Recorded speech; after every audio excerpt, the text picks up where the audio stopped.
બોલો બોલો હાલો. મારા ભાઈ. એટલે ભાઈ જેથી તમે કોલ કર્યો તો હું પૂછતા હતા, હું કામમાં હતો ને મેં કીધું નિરાતે ફોન કરું.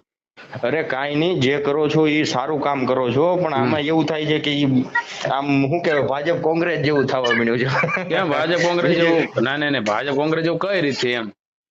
અરે એમાં એવું છે કે ઓલા ભાઈ એમ બોલે છે કે આમ ને તેમ ને, પાછા તો ભાજપ કોંગ્રેસના માણસ છે એવું છે ને કઈક. કોણ ભાઈ? રાજુભાઈ આપણે. એ કોંગ્રેસના માણસ હોય કે ન હોય એ બીજા નંબરની વસ્તુ છે. પણ જયારે હા હા. સામાજિક મુદ્દો હોય, ના સમાજને ના ના લગતું ના, કોઈ કામ હોય, અરે તો યાર એમાં હોય સમાજને. ખબર, એમાં કોઈ રાજકીય પક્ષ ન હોય કોંગ્રેસમાંથી કે ભાજપમાંથી, ત્યારે બધા એક છોડ થઈને લડતા હોય છે એમ. અને અને અને 100% આ નહીં, નાનામાં નાનો અપરાધી હોય ને ગામને હેરાન કરતો હોય, એક્ઝામ્પલ તરીકે એ જગ્યા આપણે હોય. હા. હવે છોકરાને ખરેખર એટલું બધું વાગ્યું નથી, પણ છતાં પણ ઈ માણસને લઈ ગયા અને ખાલી બંદૂક બતાવી તો એ મોટી જ વાત છે ને. તમે સમજો છો? મારું શું કહેવાનું, હા એ હા વસ્તુ આખી અલગ છે.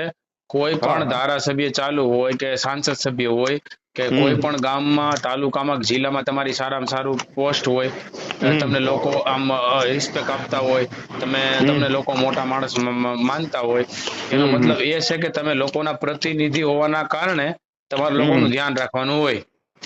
હમ રેડી? અને હમ તમે હમ ધ્યાન ન રાખો તો તમારી ઇમેજ તમે ખુદ ખરાબ કરો એવું થાય. હમ. એવું બને. અને અને અને અને જે આ જે પૂર્વ, જે જુનાગઢના પૂર્વ જે છે ને આપણે મેયર હતા.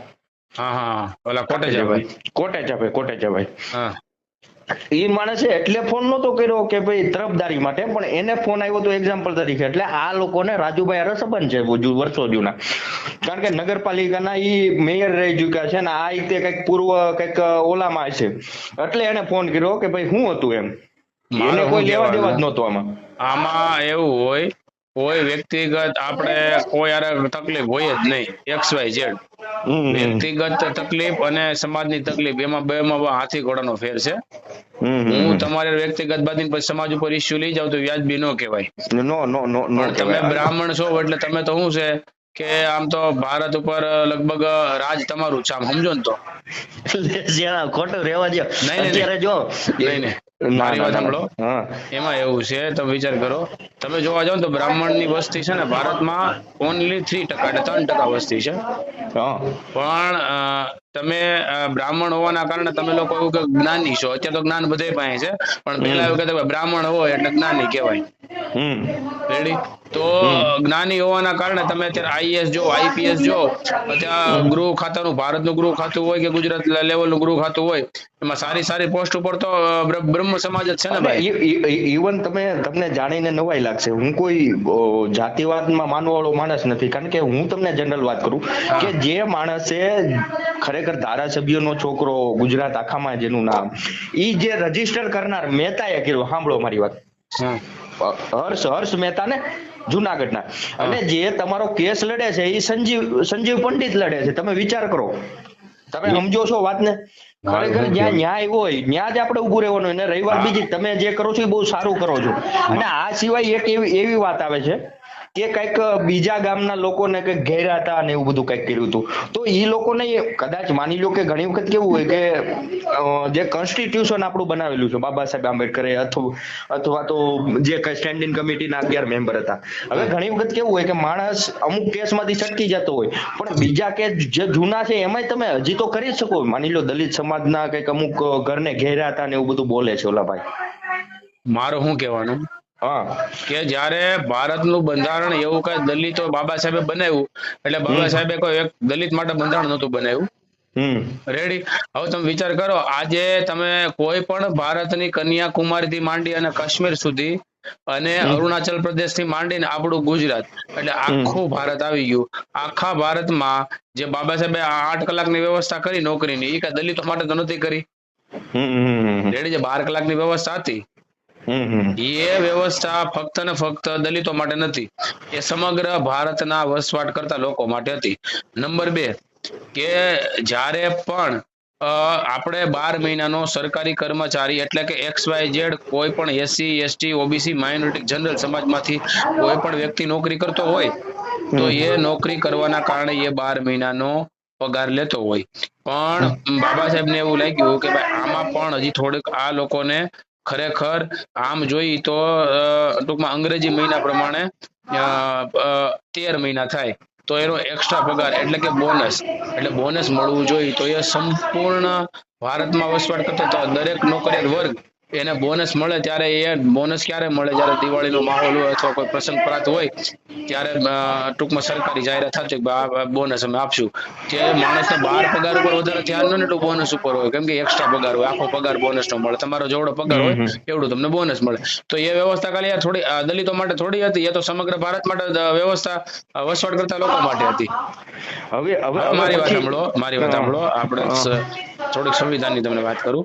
હવે મુદ્દો ત્રીજો, માનો કે ભારતના કોઈ પણ ખૂણે વસવાટ કરતી લેડીઝ કોઈ પણ પોસ્ટ ઉપર હોય અને એ પ્રેગ્નેન્ટ હોય, એને પ્રેગ્નન્સી હોય, એને બાળક થવાનું હોય, તો 6 મહિનાનો પગાર એને ઘરે બેઠા બેઠા આપવો, એ પણ ભારતના બંધારણમાં બાબા સાહેબે આવી સરસ મજાની જોગવાઈ કરી.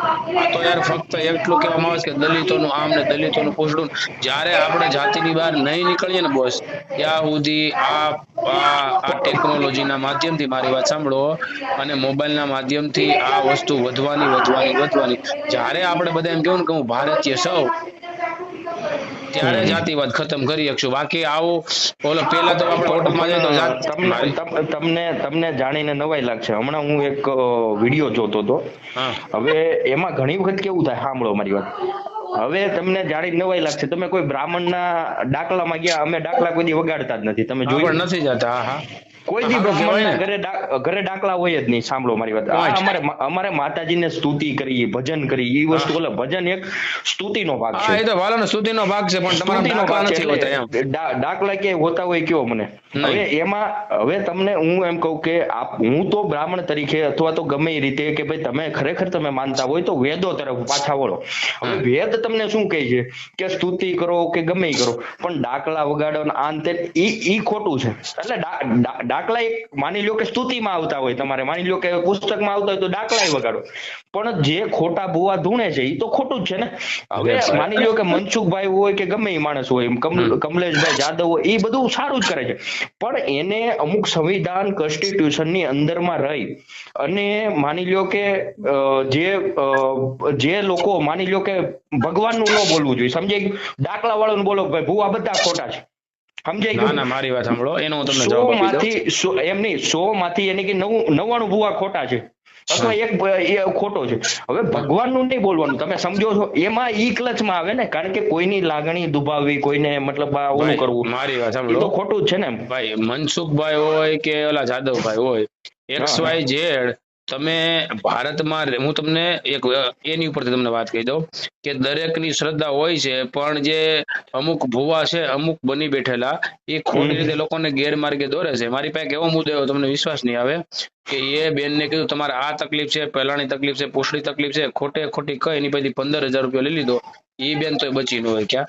એટલે ખોટી રીતે હવે મારે જાહેર નતું કરવું, મેં કીધું તો માહોલ બગડે એટલે આપણે એવું ડિક્લેર ન કર્યું. પણ મારું એમ કહેવાનું છે કે ભારતનું સંવિધાન તમને જય શ્રી રામ બોલો, જય માતાજી બોલો, જય ભીમ બોલો, જય સરદાર બોલો, જય પરશુરામ બોલો, આ બધી વસ્તુ ભારતમાં થાય છે અને એ બધા શબ્દ બોલવાની આઝાદી તમને ભારતનું બંધારણ આપે છે. એટલે આપણે કોઈની લાગણી દુભાઈ એવું ભારતનું બંધારણ કોઈ દી કીધું નથી. હા, તમારા નિજી, તમારા વ્યક્તિગત પ્રશ્નમાં તમે ગમે એ બોલી નાખો, રેડી, તો એ વસ્તુ આખી અલગ છે.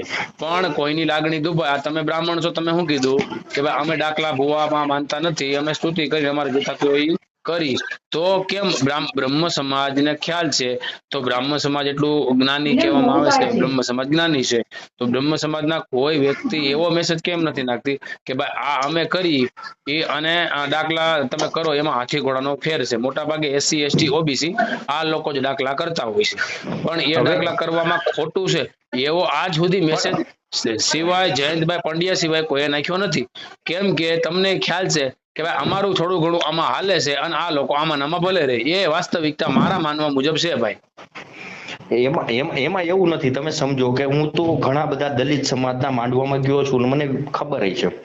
સાંભળો, હવે તમને ન્યા ધૂણતા હોય, સાંભળો, અને ધૂણવામાં અમુક વાતો એવી થઈ જાય ને કે અંદરો અંદર બાંધી પડે. સાંભળો મારી વાત, મને તો અનુભવ છે અને હું XYZ ના નામ નથી લેતો. ચિત્તલ રોડ ઉપર મારા ઘણા બધા મિત્ર રહી.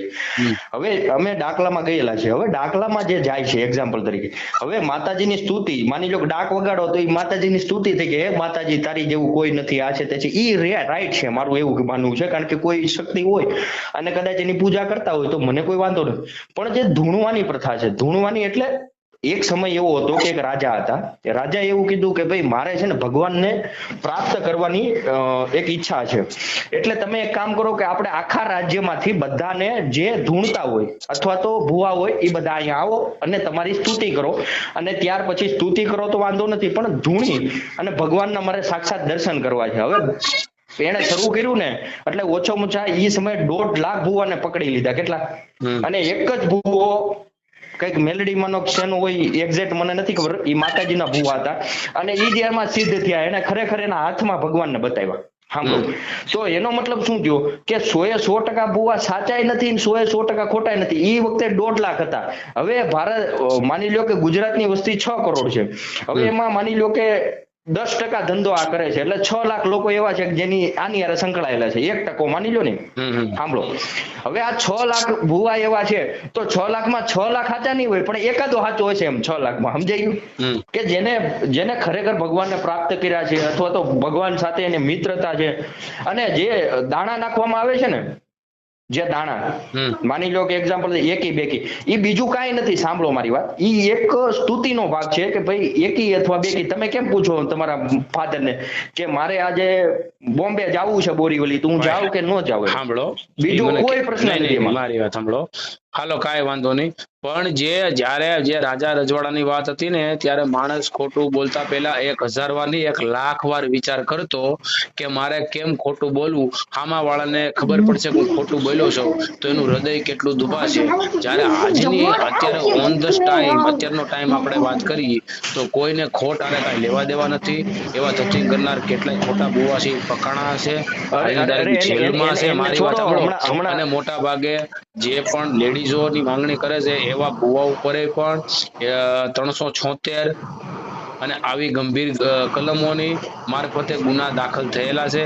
એટલે આપણે જનરલ નથી કહેતો, મારું એ કહેવાનું ફક્ત ને ફક્ત આ તમામ જે ભાઈ ખોટું કરે છે એ ભુવાને મારો એ જ સંદેશ તો આપવા માંગુ છું કે તમે માતાજીની આડમાં માતાજીને વચ્ચે રાખી અને તમે જે આ કાર્ય કરો છો ખોટું બોલવાનું, કોક ગરીબ માણસો તમારી પાસે આશા લઈને આવ્યો હોય, તમારી પાસે કાંઈક ટેક લઈને આવ્યો હોય, તમે એને તમે દૂર રમાડો અને એના ખિસ્સા ખંખેરી લ્યો.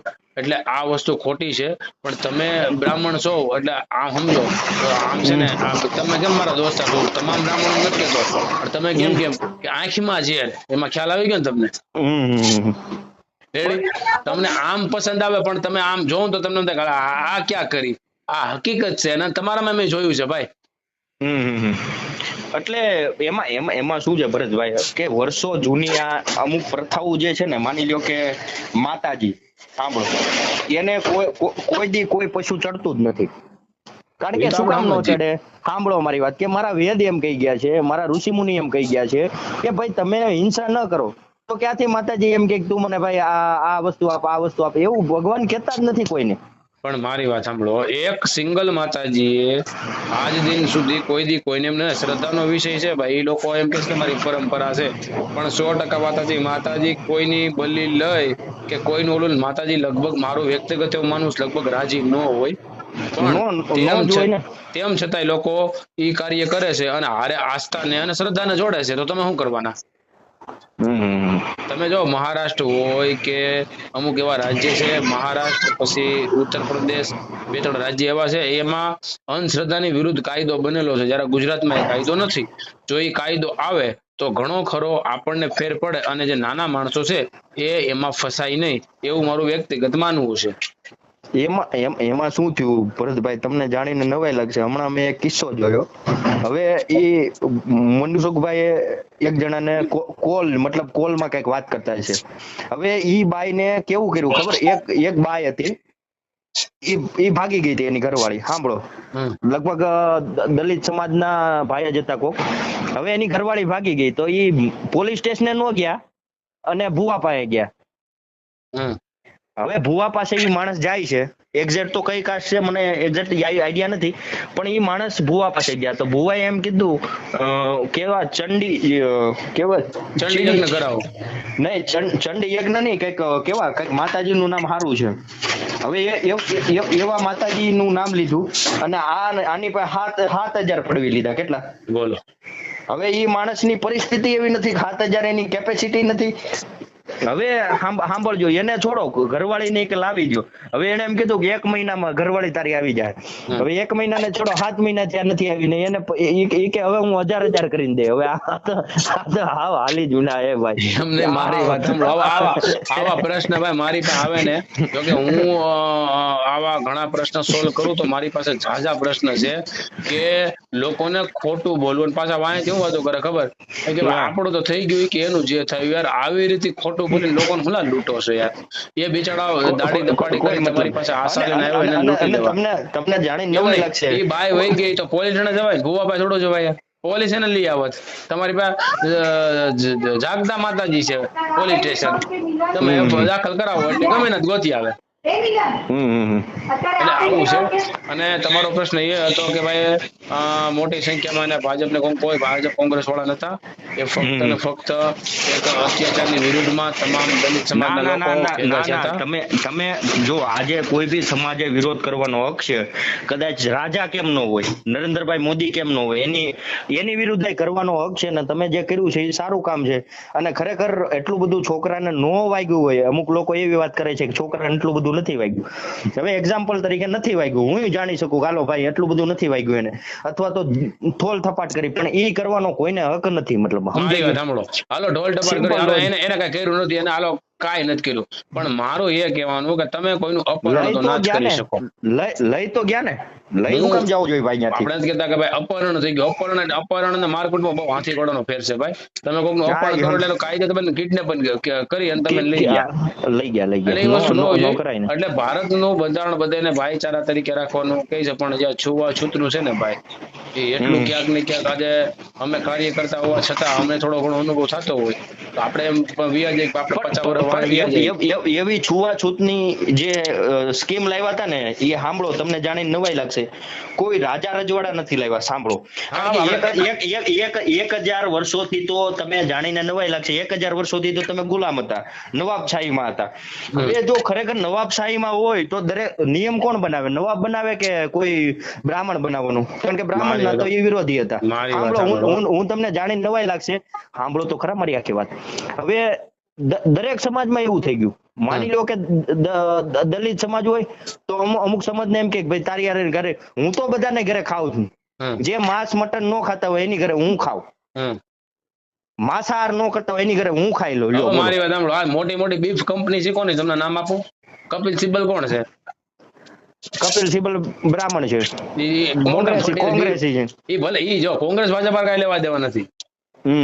ખરેખર એને આ વસ્તુ કરવી ન હોય. એને બીફ એટલે કે માંસની કંપની મોટા મોટી અને એક્સપોર્ટ એટલે કે વિદેશમાં સૌથી વધારે માંસ સપ્લાય એ લોકો કરે છે.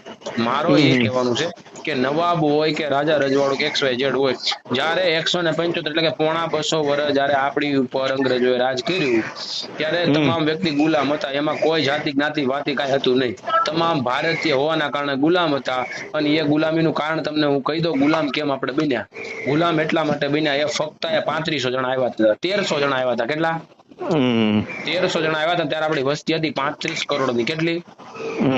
1300 એ આપણને 35 કરોડ તાબામાં ક્યારે લઈ લીધા? એને ખબર પડી ગઈ હતી કે આ વાડામાં વેચાયેલા છે અને આની ઉપર હાવી થવું એ આપણી માટે સામાન્ય વાત છે. અને વાડામાં વેચાણના કારણે તમામે ગુલામી ભોગવી. ત્યારે દરેક સમાજ SC ST OBC માઇનોરિટી ગમે તમે જન્મ ગણો બધા ગુલામ હતા. 1947 માં આપણે આઝાદ થયા. આઝાદ થયા ત્યાર પછી પણ ભારતનું બંધારણ આવ્યું. ત્યાર પછી જ્ઞાતિવાદ જેમ પહેલા હતો એ તો ચાલુ જ હતો, એ તો નાબૂદ થઈ જવો જોઈએ. તમે નવાબ એટલે નવાબ થોડો આયલો આવતો હતો. એ તો બંધ થવું જોઈએ ને ભાઈ. ઘણી વખત વાત થાય ને એટલે મને કોકે હમણાં જ વાત કરી. હું હમણાં યુપી ગયો તો વચ્ચે, કારણ કે 11 મહિના 11 પાછા નવા ચૂંટણીના ઓલા છે ને, ઉપચુનાવ હાલે છે. હા એ જીતી ગયા ને કાલ રિઝલ્ટ આવી ગયું. કાલ રિઝલ્ટ આવી ગયું. એટલે ઈ બધા પ્રકરણમાં હું હતો તો મને એક જણાએ કીધું કે ભાઈ તમે કોનું નથી ખાતા, સમજાઈ ગયું? આવો પ્રશ્ન એક મિત્રએ જ કર્યો, તમે કોનું ખાવ છો ને કોનું નથી ખાતો. મેં કીધું હું ગોબરાનું નથી ખાતો એમ. હા એ પોઈન્ટ. ગોબરા એટલે મીન્સ કે ભાઈ તમે ઘરમાં રસોઈ બનાવો છો તો સાફ સફાઈ ન હોય એનું નથી હું ખાતો. તમને એને જ્ઞાતિ પૂછી, હા આમાં વાળા વ્યક્તિ જ્ઞાતિ પૂછી, એટલે મેન તકલીફ ક્યાં છે? એટલે મારો જવાબ તમે સાંભળો, હું ગોબરા માણસ નું નથી ખાતો. ગોબરો એટલે માણસ એવો કે ભાઈ જીવ જંતુ ને બધું આજુબાજુ ઉડતું હોય તો મારા સ્વાસ્થ્ય હાનિકારક છે એટલે હું નથી ખાતો. બીજો કોઈ રીઝન નથી. ઘણી વખત હું અમુક જગ્યાએ ન ખાતો હોય એનું રીઝન એવું ન હોય કે મારી વાત બીજો સમાજ ગોબરાય છે એટલે હું નથી ખાતો. ના એ તો કાંઈ વાંધો નહીં, તો તમારી વાત તમે સાચું કીધું. પણ મારું એમ કહેવાનું કે જે વસ્તુ પ્રથા નવાબોએ બનાવી કે રાજા રજવાડાએ બનાવી હોય એ પ્રથા જ્યાં સુધી નાબૂદ ન થાય ત્યાં સુધી યાર ઘર્ષણ તો વધવાનું, સંઘર્ષ વધવાનો, તકલીફ વધવાની.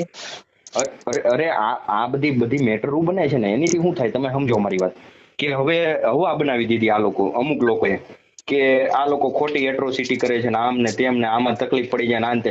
એને લીધે આપણે બે મિત્ર હોય તો એટલીસ્ટ કાંઈ ન હોય તો મનમાં તો એવું રહે ને કે ભાઈ ભરતભાઈ કરશે તો સાંભળો, કોઈક વિઘ્ન સંતોષી 1% એવો હોય, હાલો ખોટી એટ્રોસિટી કરતા હોય, ચાલો આપણે એમ કહીએ, તમે એમ સમજો 50% ખોટી એટ્રોસિટી થાય તો સામે 50% થઈ તો સાચી છે ને? હોય 100%. રેડી? તો એમાં આજ દિન સુધી કોઈને ન્યાય જ નથી મળ્યો, એ બિચારા કોર્ટના ચક્કર કાપે છે. હાલો હું વ્યક્તિગત એવું માનું, તમે એમ કીધું હાલો ખોટી થાય, ખોટી 50% નો થાય, 10% નહીં, પણ સામે જે 50% થઈ છે એ તો સાચી છે ને, તો એમાં તો રિઝલ્ટ નથી મળતું. 1000%, 50% નહીં, એનો આંકડો છે 55% સાચી થાય છે ને 45% ખોટી થાય છે. હા પણ હું કહું તો 55% માં ન્યાય મળવો જોઈએ ને, મને એટલું કે હાલો 45 તમે ગોળી મારો. કાલે એક મારી ભાઈ કેસ આવ્યો, ખરેખર એમાં સાક્ષી બીજી જ્ઞાતિના હોવા છતાં ઓલાને જ્ઞાતિ પ્રત્યે જે કઈ શબ્દ કીધા એમ છતાં પણ એમાં સી સમરી ભરીશ, સી સમરી ભરો એટલે કેસ ઉડાડી દેવાની વાત, એવું જ થયું ને? રેડી? એટલે મારું એ કહેવાનું છે ભાઈ, જ્યાં સુધી જ્ઞાતિના વાળા નહીં, અને ખરેખર અમુક સમાજ છે ને, માની લો તમારા સમાજમાં તો હજી જાગૃતતા છે, આ છે તે દેવી પૂજક સમાજમાં હું જોઉં છું ને તો મને ક્યારેક ઘૃણા આવી જાય કે પેલા મને કોઈ ભગવાન કદાચ મોકો આપે, કઈક મારી પાસે પૈસા આવે તો હું પેલા દેવી પૂજક સમાજને સુધાર, કારણ કે એની અંધશ્રદ્ધા અને અમુક વસ્તુ એટલી બધી ઓલી છે, એ લોકોની સ્થિતિ બહુ ખરાબ છે, બહુ ખરાબ છે. ખરેખર દલિત સમાજ કરતા દેવી પૂજક સમાજની સ્થિતિ ખરાબ છે. પણ વાત સાચી છે, ખરાબ પરિસ્થિતિનું નિર્માણ કોણ કરે? ખુદ પોતે. તમે કાંઈક આગળ વિચારવાનું નહીં, તમારા બાળકોને ભણાવો નહીં, તમારા બાળકોને તમે આગળ મૂકવાનો પ્રયત્ન ન કરો તો બાળક તો તમારા ઘરમાં, જો ભાઈ તમે હિન્દી બોલતા તો બાળક હિન્દી બોલે, તમે અંગ્રેજી બોલતા ને તમે અંગ્રેજી બોલે, તમે ગાળ્યું બોલતા ને તમે ગાળ્યું બોલે. તમે જેવું વાવો એવું તમે લણો, તમારા બાળક જેવું તમે જ્ઞાન આપો એવું એ બિચારું લેવાનું છે, કેમ કે એનું મૂળ જ એ પ્રકારનું છે, એટલે બાળક તો એ જ એક્સેપ્ટ કરવાનું છે. અને છતાંય આપણે હું દલિત સમાજમાંથી હોવા છતાં હું એક એવો વ્યક્તિ છું કે મેં ભરવાડ સમાજના, કોળી સમાજના, દેવી પૂજક સમાજના, ભાટિયા સમાજના, વાલ્મીકી સમાજના, પટેલ સમાજના, ઓબીસી માં ઘણી એવી જ્ઞાતિ છે કે ભાઈ મેં હારે રહી અને આપણે આવેદન પત્ર આપેલા છે કે ભાઈ લોકોને ન્યાય મળતો હોય તો આપણે જ્ઞાતિવાદ મિટાવવાનો પ્રયત્ન કરી, આપણે હારે જઈ અને આ વસ્તુ કરેલી. શું લેવા કે સામાજિક કાર્ય કરતા તમે ત્યારે કહી શકો ત્યારે તમે બધા વ્યક્તિ સાથે ચાલી શકો, તો તમે સામાજિક કાર્ય કરતા એમાં જ્ઞાતિવાદ ન આવે. તો એવા મને ઘણા ખરા આવેદનમાં, ઘણા ખરા આંદોલનમાં મને મોટા પાયે સફળતા મળી છે. અને જે તમને જાણીને નવાઈ લાગશે કે આ જે છૂઆછૂત પછી અમુક જે શબ્દ બોલવા એ ગામડામાં જ રહ્યા છે. હવે સિટીમાં અમદાવાદ, ભાવનગર, જુનાગઢ તો હજી કદાચ નાનું ગણાય, એટલે અમદાવાદ છે, સુરત છે, બોમ્બે છે, ત્યાં કોઈને ખબર જ ન હોય. તમે સમજો છો? હવે બોમ્બે તમે જાડો કોઈને ખ્યાલ જ ન કોણ છો મને બાજુ વાળાને ખબર ન હોય કે આ ભાઈ હું કરે છે હું નહીં. તમને ગમે ત્યાં મકાન લઈ દો, બાજુમાં લઈ દો. ગ્રામ્ય વિસ્તારનું જે પકડા રેખું છે ને એ ખરેખર જ્યાં સુધી ઓલું નહીં કરી કે ત્યાં સુધી તકલીફ રહેવાની, અને એમાં જ્યાં સુધી યુવાધન આગળ નહીં આવે ત્યાં સુધી પરિસ્થિતિ આપણે ઘણી વાર કે આપણા ગઢિયાની પ્રથા છે, અમારા આમ કરતા ભાઈ પ્રથા અમુક હોય એ નાબૂદ કરવી પડે. આપણા બાપ દાદા એના બાપ એના બાપ દાદા આદિકાળ તો માણસ નાગા પુગા રખડતો હતો. અત્યારે થોડું નાગો પુગો રખડે. પોલીસ વાળા જીપસી નાખીને કપડા પહેરાવે ને પોલીસ ને જ લઈ જાય. નો હાલે ને. અમુક પ્રથાને ફેરવવી પડે. પેલા કપડા નતા તો વ્યવસ્થા નથી, માણસ પાંદડા બાંધતા હતા. અત્યારે વ્યવસ્થા છે તો અત્યારે થોડું નાગો પુગો ભરાય. રેડી? એટલે આવું છે એનો. એટલે એ વાત એ હતું. અને કાંઈ વાંધો નહીં, તમને રૂબરૂ મળી. રેડી? હા વાંધો નહીં. અને આવો બોમ્બે આવો ત્યારે આવો. વનખેડે કોણ કોણ આવ્યા હતા? હવે ત્યારે તો મિત્ર તાર આવ્યો ત્યારે મુંબઈ જ છો ને તમે? હું તો બોમ્બે છું. કાંઈ વાંધો નહીં, આવું એટલે ફોન કરું. લ્યો. હા તો વાંધો નહીં, હું અમરેલી આવવાનો છું. ત્યારે મળું. ક્યાં ઓફિસ બોફિસ બનાવીને તમે ઓફિસ તો બનાવી છે આપણે, પિસ્ટા પેટ્રોલ પંપે છે. મને ફોન કરજો ને, આપણે બેસીશું. હા વાંધો નહીં. હાલો હાલો. સારું ભાઈ. હા હા.